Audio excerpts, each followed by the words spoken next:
Buenas noches, mi nombre es María Elena Lugo Luqueño y estoy estudiando la licenciatura de Enseñanza de las Matemáticas. Esta es la materia de cálculo de varias variables y ecuaciones diferenciales ordinarias con el maestro Edgar Ponciano Bustos. Esta es la actividad complementaria, otras aplicaciones, en la cual se nos piden resolver dos problemas. El primero es este. Un termómetro se cambia de una habitación donde la temperatura es de 70 grados Fahrenheit al exterior, donde la temperatura del aire es de 10 grados Fahrenheit. Después de medio minuto, el termómetro indica 50 grados Fahrenheit. Nos pide calcular cuál es la lectura del termómetro en el tiempo igual a un minuto y cuánto tiempo le tomará al termómetro alcanzar los 15 grados Fahrenheit. Se nos pedía hacer un mapa mental de los conceptos que tenemos que utilizar para resolver el problema y es el siguiente. Primero, tenemos que identificar la ecuación diferenciable, que en este caso sería la ecuación de la ley del enfriamiento y calentamiento de Newton. También tenemos que entender el problema, es decir, identificar los datos iniciales, sustituirlos en la ecuación diferencial y también saber qué método vamos a utilizar, que es el método de ecuaciones diferenciables separables. También hay que simplificar la ecuación, aplicar las condiciones iniciales, despejar las variables y obtener los resultados y por último graficar. Yo lo grafiqué en GeoGebra. Vamos ahora con la solución del problema. Esta es la ecuación de la ley del enfriamiento o calentamiento de Newton. Estos son los datos que se nos dan. Y ahora hay que sustituirlos en la ecuación diferenciable. Lo único que sustituimos es la temperatura del medio ambiente, que es igual a 10 grados Fahrenheit. Y nuestra ecuación nos quedaría así. Ahora el método que vamos a utilizar es el método de ecuaciones diferenciables separables. Este está en las notas de la universidad, en la semana 8, página 7. Y es este. Se nos dan los datos, los pasos a realizar y empecemos con ellos. Ya que tenemos la ecuación y que ya está de esta forma, lo único que hay que hacer es reescribirla para que nos quede de esta forma. ¿Y cómo lo hacemos? Vamos a tener que dividir entre T menos 10 grados Fahrenheit para dejar de este lado solo a la K. Y después vamos a tener que multiplicar por la derivada de T del tiempo. Y entonces así agrupamos los datos. Aquí todo lo que tenga que ver con temperatura y aquí todo lo que tenga que ver con tiempo. Ahora sí podemos integrar ambos lados de la ecuación. Lo integramos y aquí, como bien sabemos, nos queda el logaritmo natural de T menos 10 grados Fahrenheit. Y aquí lo único que hay que agregar es la T más una constante. Entonces lo que queremos es despejar la temperatura. ¿Cómo lo hacemos? Vamos a aplicar la exponencial. Entonces aplicando aquí la exponencial se va el logaritmo y aquí aplicando la exponencial nos queda la exponencial a la todo esto. Pero sabemos que la exponencial de una suma es la multiplicación de las exponenciales y nos resulta que la temperatura en función del tiempo es igual a esta igualdad. Ahora vamos a tener que calcular las condiciones iniciales. Para calcular las condiciones iniciales utilizamos los datos que nos dan, que es decir, que cuando el tiempo es igual a 0, la temperatura es igual a 70 grados Fahrenheit. Lo sustituimos en nuestra ecuación, en donde veamos T del tiempo, vamos a poner 0, y temperatura va a ser 70 grados Fahrenheit. Hacemos algunas operaciones y podemos sacar la constante. Por lo que la solución particular de nuestra ecuación nos quedaría así. La temperatura respecto del tiempo va a ser igual a 60 grados Fahrenheit por la exponencial de K a la T más 10 grados Fahrenheit.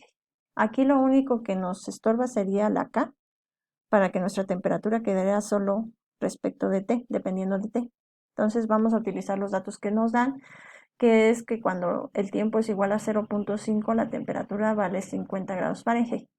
Entonces, sustituimos la temperatura aquí y donde veamos T sustituimos 0.5.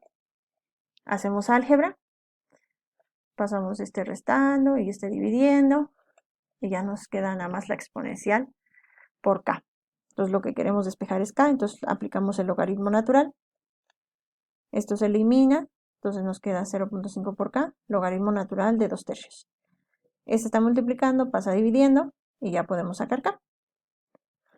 Ahora sí lo sustituimos en la ecuación de la temperatura en función del tiempo y ya nos quedaría de esta forma, la cual solo depende de T. Ahora sí vamos a calcular las preguntas que se nos piden, que es cuál es la lectura del termómetro cuando el tiempo vale 1. Entonces lo único que tenemos que hacer es evaluar el tiempo igual a 1. Entonces donde veamos T vamos a poner 1, hacemos álgebra y calculamos la temperatura en el tiempo igual a 1, que es esta. Ahora vamos a encontrar el tiempo T para cual la temperatura vale 15 grados Fahrenheit. Lo hacemos igual con la misma ecuación de la temperatura. Pero ahora vamos a tomar la temperatura igual a 15 y vamos a despejar T chiquita. Entonces lo que hacemos es pasamos esta restando y los 60 dividiendo. Entonces ya nos queda la exponencial por menos 0.81 por T. Entonces hacemos lo mismo, aplicamos logaritmo para eliminar la exponencial. Entonces ya nos queda esta multiplicación por T, logaritmo natural de 1 entre 12. Despejamos T y nos queda que T es igual a 3.06. Lo que quiere decir que al termómetro le tomará un tiempo de 3.06 minutos para alcanzar una temperatura de 15 grados Fahrenheit. Ahora vamos a ver la gráfica que yo la hice con GeoGebra y es igual a esto. Vamos con el segundo ejercicio. Dice, una partícula en movimiento parte de una posición inicial R0 igual a 1,00 con una velocidad inicial en el tiempo igual a 0 a I menos J más K. Su aceleración es 5ti más 7tj más 2k. Hay que encontrar la velocidad y la posición en el tiempo t. Para la resolución de este problema también hicimos un mapa mental con los conceptos que tenemos que saber. Lo primero que tenemos que saber es la relación entre la aceleración y la velocidad, también la relación que hay entre la posición de una partícula y la velocidad. Y esta relación está aquí expuesta. Por ejemplo, la aceleración es igual a la derivada de la velocidad y la velocidad es igual a la derivada de la posición. Todos estos son vectores. También tenemos que saber cómo integrar funciones vectoriales, algunas operaciones entre las funciones vectoriales, es decir, la suma, la resta, la igualdad, y cómo graficar funciones parametrizadas en 3D con GeoGebra. Vamos a la solución del problema. Para la solución del problema vamos a utilizar las relaciones que ya habíamos visto entre la velocidad y la aceleración y entre la velocidad y la posición, que es esta. Identificamos los datos que nos da el problema y calculamos la velocidad integrando el vector de aceleración. Es decir, la velocidad es igual a la integral de la aceleración, pero ya conocíamos esta aceleración que era igual a esto. Entonces, ¿cómo integramos una función vectorial? Pues integrando componente por componente y poniendo de qué componente se trata. Entonces ya integramos, esto va a ser más una constante, la cual no hemos calculado hasta ahorita, y la vamos a calcular con la velocidad evaluada en el tiempo igual a 0, que este es un dato que se nos da, que es igual a esto. Entonces lo que tenemos que hacer es evaluar esta función en el tiempo igual a 0 y después igualarla con este vector. Como sabemos, los vectores son iguales y sus componentes son iguales. Entonces hay que evaluar esta función en el tiempo igual a 0, donde veamos t, vamos a poner 0, que es lo que hicimos. Y sabemos que esto se elimina, entonces nada más nos queda la constante. Entonces el vector velocidad en el tiempo igual a 0 es igual a la constante. Ahora hay que igualar con la otra ecuación que teníamos por acá. Entonces nos queda que la constante va a ser igual a I menos J más K. Hay que sustituirlo en el vector de velocidad. Aquí. Ya lo sustituí. Y nada más vamos a agrupar componente con componente, como vemos acá. Entonces, esta sería la ecuación de la velocidad de la partícula en el tiempo t, componente por componente.